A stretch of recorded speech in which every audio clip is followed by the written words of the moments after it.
Kalau misalkan sebuah kasus terjadi di satuan pendidikan, ternyata satuan pendidikan itu malu untuk memperjuangkan keadilannya, ini logikanya nggak nyambung. Ingat ya bahwa satuan pendidikan itu menjadi orang tua kedua bahasanya. Orang tua kedua berarti kan dia Ini Pak Rizky, kalau untuk yang apa namanya terkait bullying ini, eh, mungkin teman-teman bisa cek di ini ya, ada viral, sempat viral. Jadi dia pernah dibully Pak, katanya 12 tahun yang lalu.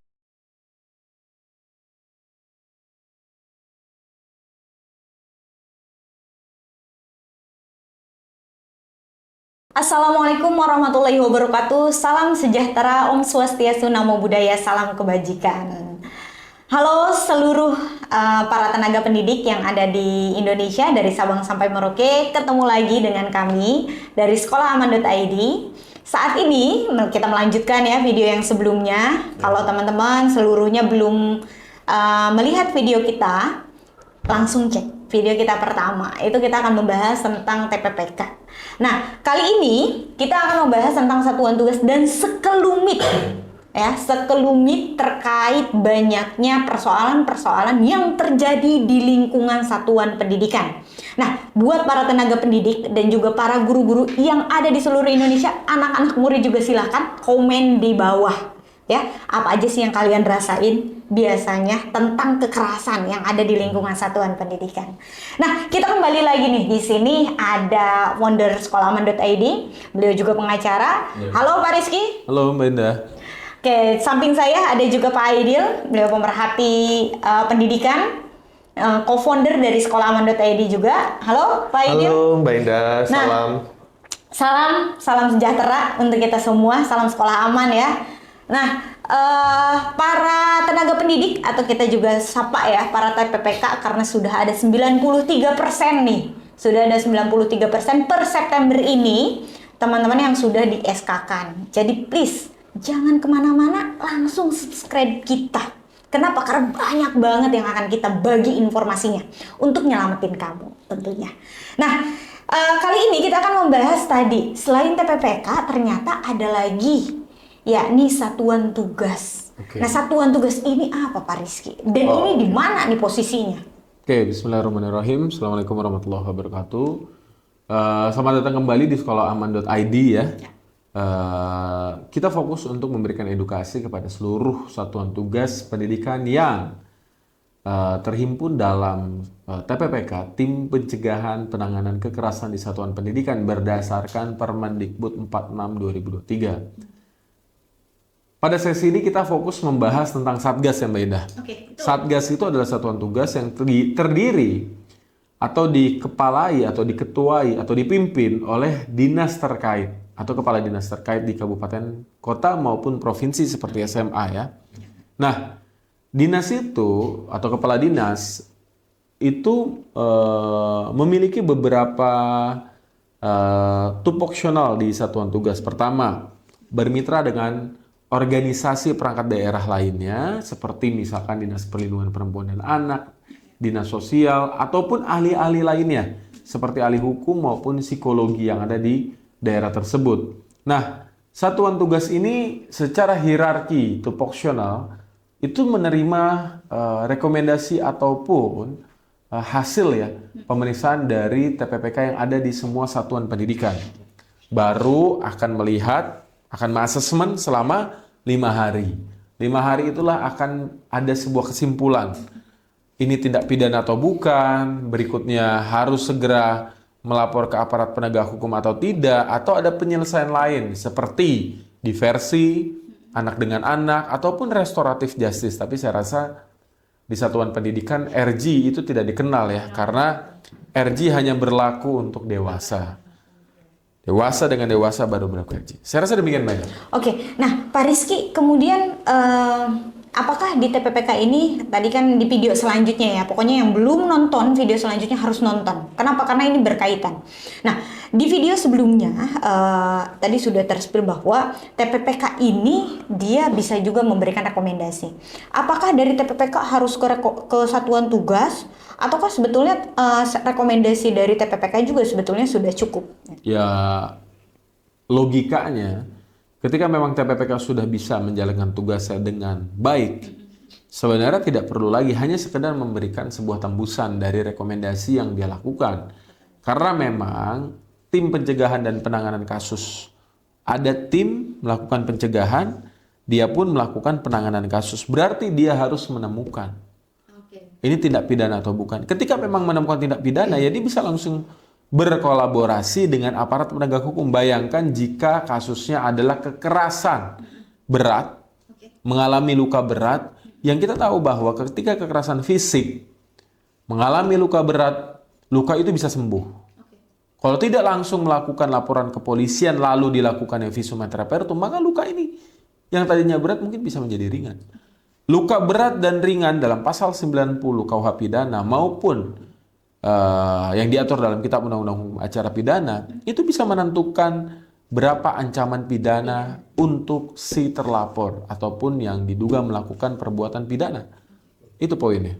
Nah, tapi berarti di satuan tugas itu ada ahli juga ya Pak ya? Ada ahli hukum, tapi harus ada juga. Bisa bermitra. Bisa bermitra. Jadi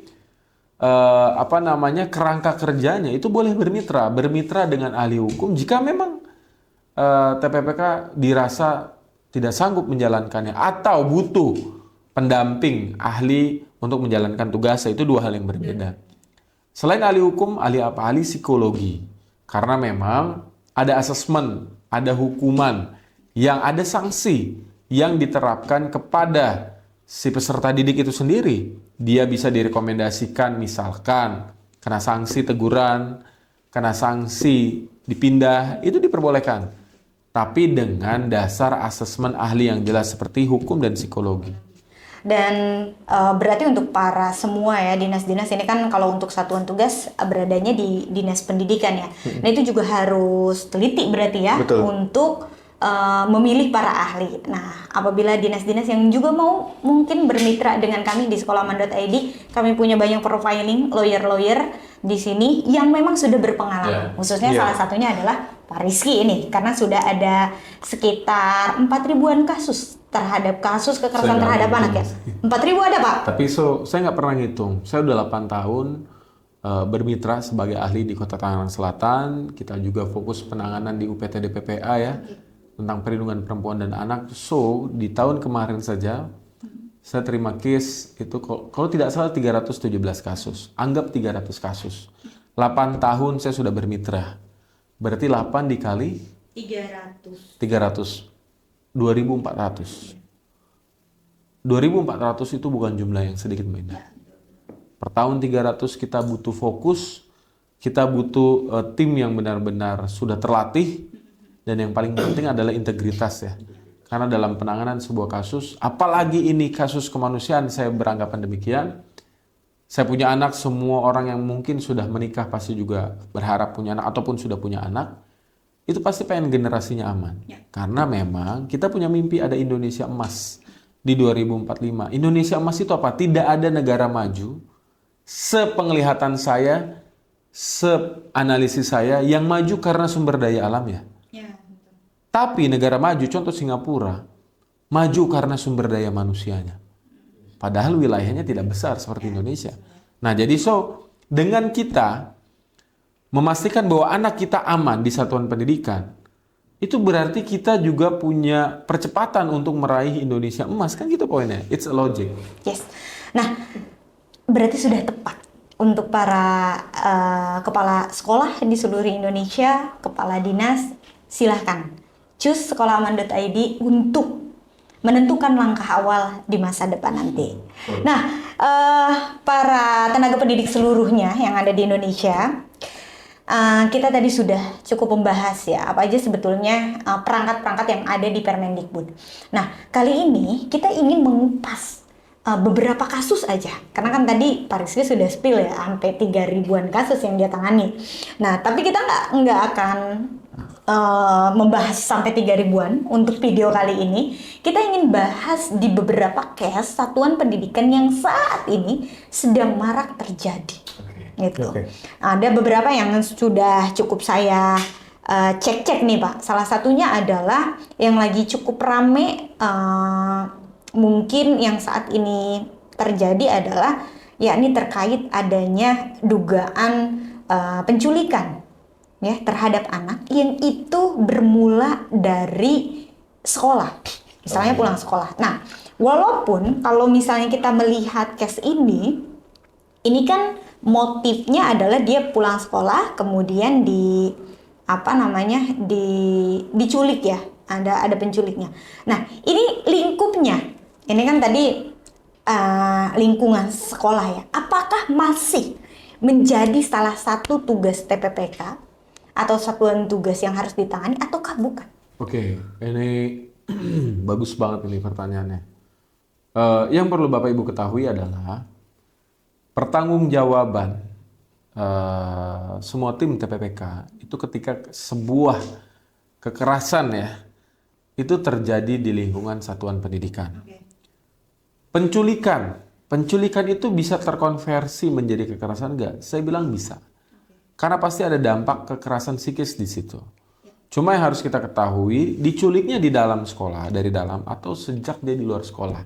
Sebenarnya ketika di luar sekolah, secara normatif itu tidak menjadi kewenangan dari TPPK. Itu sudah dikembalikan kepada orang tuanya. Tapi ketika memang bedanya cuma 1 meter, 5 meter gitu ya, yaitu ada semacam tanggung jawab moral yang harus diemban sama si TPPK itu sendiri. Nah, makanya tempat penjemputan, tempat pengantaran itu harus dipastikan di dalam sekolah saja. Itu poinnya. Jangan sampai juga membiarkan anak berdiri di jalan raya. Itu fenomena itu masih sering terjadi. Dan saya miris sekali tuh. Ya.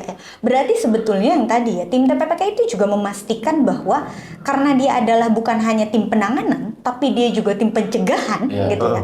Dia memastikan bahwa dari awal seluruh di satuan pendidikan, taruhlah kita anak murid lah atau anak didik ini masuk, itu dia harus bisa memastikan memberikan pemahaman kepada seluruh lingkungan pendidikan pencegahan terhadap kekerasan terhadap anak-anak, termasuk dengan ketika dia mau pulang, kan gitu ya.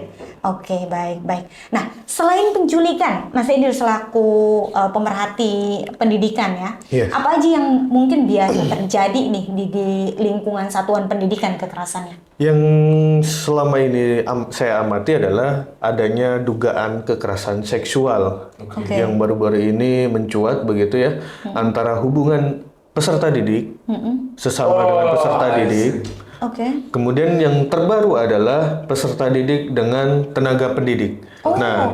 Ini sangat penting karena itu biasanya di lingkungan satuan pendidikan apa ini kan banyak ya satuan pendidikan, apakah SMA? Mungkin kalau SMA sudah mulai suka-suka nih, atau gimana? Atau ada di bawah lagi? Memang untuk taraf kedewasaan SMA ini kan sudah cenderung tumbuh hormonnya untuk untuk melakukan hal-hal yang mereka mencari jati diri ya. Nah, tapi kalau yang tadi, yang tadi itu apa, SD, SMP? Ada untuk SD saat ini masih minim, tetapi untuk yang SMP sudah merambah cukup banyak. Terkait kekerasan seksual maupun bullying. Nah, bullying ini menjadi concern dan seksual pun juga. Karena di setiap kabupaten kota harus memastikan terkait kebijakan maupun keputusan oleh kepala sekolah maupun dinas itu harus tidak menimbulkan kekerasan maupun di sini bahasanya itu adalah tidak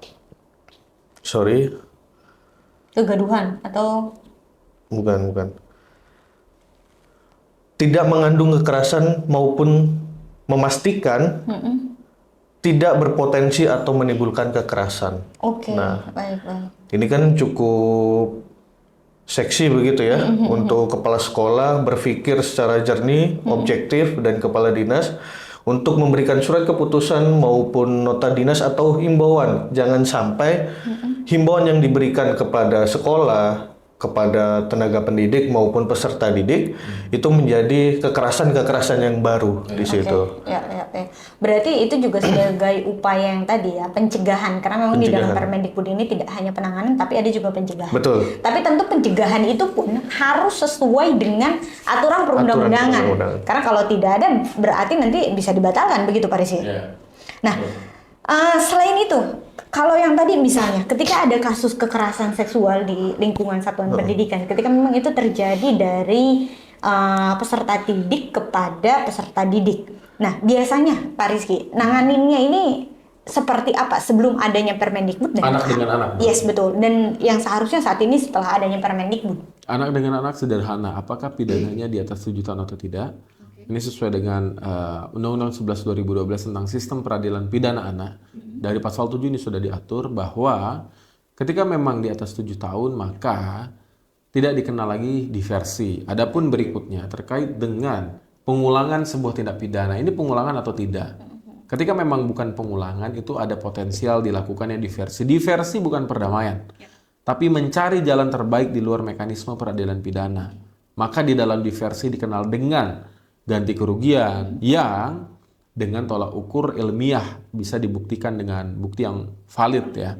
Tidak bisa serta-merta dijadikan ruang untuk melakukan pemerasan dan lain sebagainya.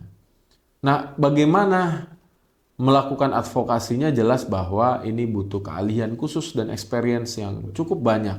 Contoh, nggak sedikit bahwa anak juga tidak mau memilih bungkam dari kasusnya.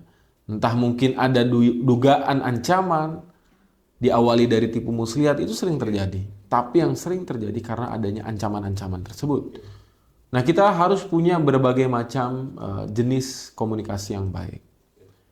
Komunikasi yang menyenangkan terhadap anak maupun komunikasi yang baik kepada orang tua ketika kita lagi menggali semua keterangan. Dan pastikan bahwa semua ahli yang menangani kasus kekerasan terhadap anak ini jangan sampai mencoba atau bahkan mengulang-ulang ya pertanyaan. Hari ini nanyanya itu, minggu depan nanyanya itu lagi. So jangan seperti itu. Jadi harus punya contoh misalnya direkam atau dicatat dengan baik, diberikan simbol. Kadang juga ini yang tidak dilakukan sama advokat atau bahkan ahli-ahli yang berpraktik ya. Mereka masih menganggap kasus anak itu kasus yang sederhana, padahal itu bukan kasus yang sederhana. Tadi balik lagi, ini extraordinary crime. Jadi semua harus sama pemahamannya. Memberikan kejahatan atau melakukan kejahatan kepada anak mengancam masa depan anak itu sendiri. Mungkin kita juga tidak sadar bahwa dulu banyak aksi bullying terjadi pada kita, walaupun undang-undangnya mungkin kala itu belum ada. Tapi kita mungkin coba deh berpikir ulang, ketika kita dulu masih menjadi anak, kita sudah punya ingatan sebagai anak, aksi-aksi seperti itu terekam jelas oleh kita. Oke, mungkin bagi anak yang seperti saya misalkan bisa survive. Bagi anak yang dulu tidak bisa survive, bagaimana dia bisa melewati fase itu? Bisa jadi dia drop. Atau bahkan masa depannya terkikis. Dan bahkan banyak sekali loh implementasi dalam dunia kerja itu, keterlambatannya dan lain sebagainya itu karena memang masa kecil yang tidak baik. Oh iya, saya pernah lihat ini Pak Rizky, kalau untuk yang terkait bullying ini, mungkin teman-teman bisa cek di ini ya, ada viral, sempat viral, jadi dia pernah dibully Pak, katanya 12 tahun yang lalu. Dia akhirnya di CFD. Dia bikin kampanye seperti itu. Nah, itu sempat viral tuh di TikTok. Nah, dia sampaikan bahwa dia masih mengalami trauma itu sampai saat ini, dan itu bullyingnya terjadi ketika SMP dan itu 11 tahun. Dan itulah mengapa dalam pasal 76 sampai 78 kalau tidak salah dalam Kitab Undang-Undang Hukum Pidana itu mengatur tentang daluarsa sebuah tindak pidana. Di atas 3 tahun, daluarsa 12 tahun. Itulah akhirnya saya juga mengerti ya, kenapa sebuah tindak pidana ada expirednya seperti makanan. Ya bisa jadi kita juga harus mengerti bahwa korban belum tentu mau untuk langsung membuka laporan atau membuat laporan. Tapi saya ada pengkhususan poin di sini. Jika memang kasus itu bisa berubah kejahatan atau dampak dari kekerasannya seperti kekerasan fisik berat itu bisa jadi ringan karena luka itu bisa sembuh, atau memang seperti persetubuhan yang luka di bagian alat vitalnya pun bisa berubah. Poinnya di situ. Nah, itu buat para anak didik dan juga sebenarnya siapapun ya yang mungkin terjadi di lingkungan pendidikan, please langsung minta maaf. Atau kalau ada yang mau menjadi korban, dia takut, boleh loh kita buka. Bukan menjadi korban. Tentunya tidak ada yang mau. Korban lah. Oh ya, sorry. Yang dia pernah menjadi korban ya. Yang dia pernah menjadi korban atau saat ini dia masih merasa yang tadi ya, seperti contoh korban yang tadi. Nah, itu boleh loh teman-teman untuk konsultasi juga ke sekolahaman.id. Apalagi itu terjadinya adalah di lingkungan pendidikan. Nah, Mas Aidil, satu ada lagi nih yang saat ini kebanyakan terjadi. Salah satunya adalah ada tawuran di Bekasi yang sampai mengakibatkan 7 jenazah ya. Nah, itu sebetulnya memang tawuran ini saat ini banyak nggak sih, marak nggak sih terjadi di sekolah-sekolah? Kita bisa melihat realitas tersebut di sosial media tentunya. Banyak kejadian-kejadian ataupun peristiwa anak begitu melakukan kejahatan. Akan tetapi tindak lanjutnya kita belum tahu sampai sejauh mana. Yang saya sayangkan adalah satuan pendidikan ini masih beranggapan kasus-kasus anak ini diselesaikan secara diam-diam. Atau bahasanya internal begitu. Atau nanti bisa maluin sekolah gitu. Iya, masih beranggapan ketika satuan pendidikan mengadu kepada dinas pendidikan kabupaten kota setempat, takutnya mencemarkan nama baik di situ. Nama sekolah. Iya, betul. Nah, mungkin kita butuh formula begitu ya terkait perspektif yang seperti itu mungkin bisa ditinggalkan. Ya, tapi logikanya gini, ini menarik, izin saya masuk ya. Kalau misalkan sebuah kasus terjadi di satuan pendidikan, ternyata satuan pendidikan itu malu untuk memperjuangkan keadilannya, ini logikanya nggak nyambung. Ingat ya bahwa satuan pendidikan itu menjadi orang tua kedua bahasanya. Orang tua kedua berarti kan dia orang tua untuk anak yang dididik di situ. Orang tua pertama logikanya ketika ketika anak yang menjadi korban, itu dia harus jadi hero-nya buat si anak. Sama dong. Ketika dia statusnya adalah orang tua kedua, padahal dalam realitanya adalah orang tua pertama kan? Itu harusnya jadi hero-nya, jadi pahlawannya, jadi orang yang memperjuangkan akses keadilan bagi si korban atau si anak. Stigma bahwa nama sekolah akan buruk. Jadi yang harus Bapak Ibu ketahui, kalau di satuan sekolah itu tidak ada kasus anak, itu yang harus dipertanyakan. Ada apa? Anak itu bertumbuh kembang, mengenal satu sama lain. Anak SMA besar badannya, SMP besar badannya, tinggi badannya. Itu bukan kita anggap berarti dia sudah dewasa, dia masih anak. Kadang kita menilai dewasa atau tidak itu hanya dari tinggi badan, besar badan. Ini yang keliru.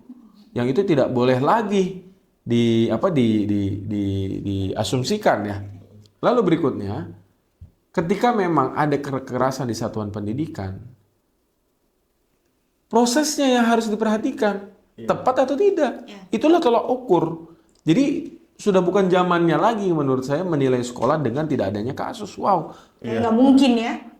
It's nothing. Ya, betul. Bahkan kadang kita mungkin mungkin kita di ruang ini juga kadang mungkin kesenggol, kadang mungkin nggak sengaja, misalnya menjatuhkan ini kan bisa terjadi. Apalagi di satuan pendidikan yang itu sangat luas gitu, dan itu banyak satu kelas aja mungkin ada yang 40 ya.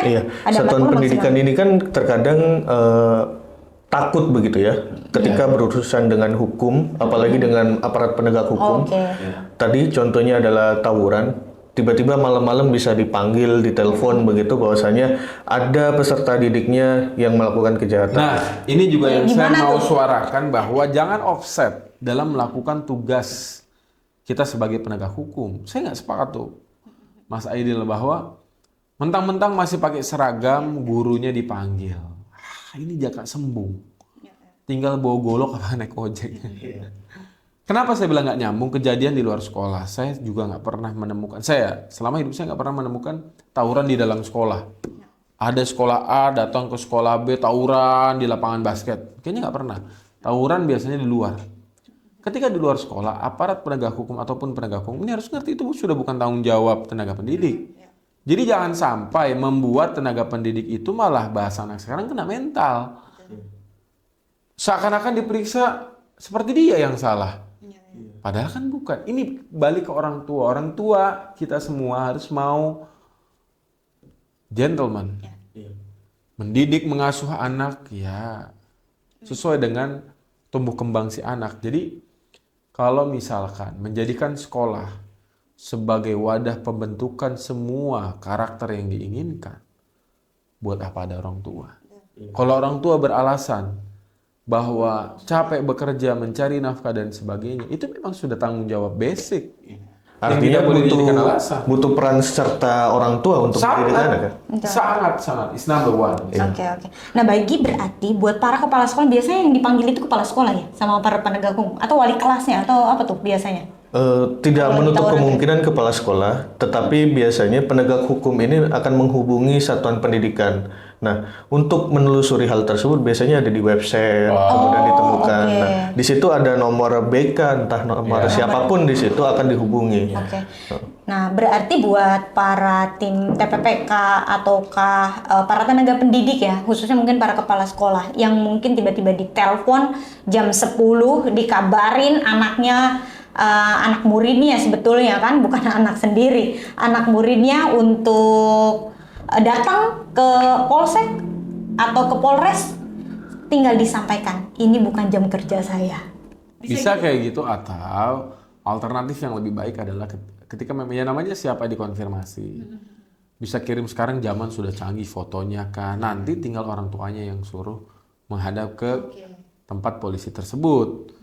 Jadi jangan malah membebani tenaga pendidik. Bayangkan, kita harus fair dong.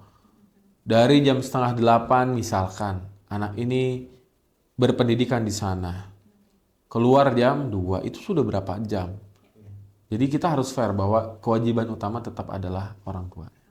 Dan sebetulnya dengan profesionalisme kerja tersebut itu juga tidak memberikan ya sebetulnya, sehingga atau yang tadi sebenarnya tidak memberikan tekanan kepada para tenaga pendidik. Betul. Dan biar tenaga pendidik. Jadi stigma yang tadi dibilang sama Mas Aidil itu akan hilang kalau fairness, kalau objektif. Dan mereka juga pasti para tenaga pendidik yang memang tugas utamanya adalah memberikan pelajaran, memberikan pemahaman. Pagi-paginya udah tinggal fresh lagi. Kalau misal bayangkan tuh, kalau misalnya tiba-tiba malam-malam dipanggil, dia harus ngurus ini, harus ngurus itu, mungkin di BAP juga, taruhlah misalnya jam 10, jam 12 pulang, dia yang seharusnya mengerjakan sesuatu, tapi pas pagi-paginya jadi kepikiran, jadi banyak hal. Nah, ini kan malah berakibat kepada anak didik yang lain. Betul. Nah, oke, para tenaga pendidik yang semuanya yang ada di seluruh Indonesia, saya rasa video kali ini kita selesaikan terlebih dahulu, tapi jangan takut. Kita akan membahas banyak kasus lagi dan banyak tema lagi, khususnya terkait TPPK dan juga satuan tugas yang seluruhnya ada di lingkungan satuan pendidikan. Termasuk kita juga nanti akan bahas tentang penanganan kasus kekerasan yang terjadi ya di lingkungan satuan pendidikan. Tapi kalau sekolahnya ingin khusus, saya pengennya punya pelatihan khusus, nggak cukup cuman 30 menit. Kita juga bisa memberikan pelatihan langsung di sekolah teman-teman di seluruh Indonesia.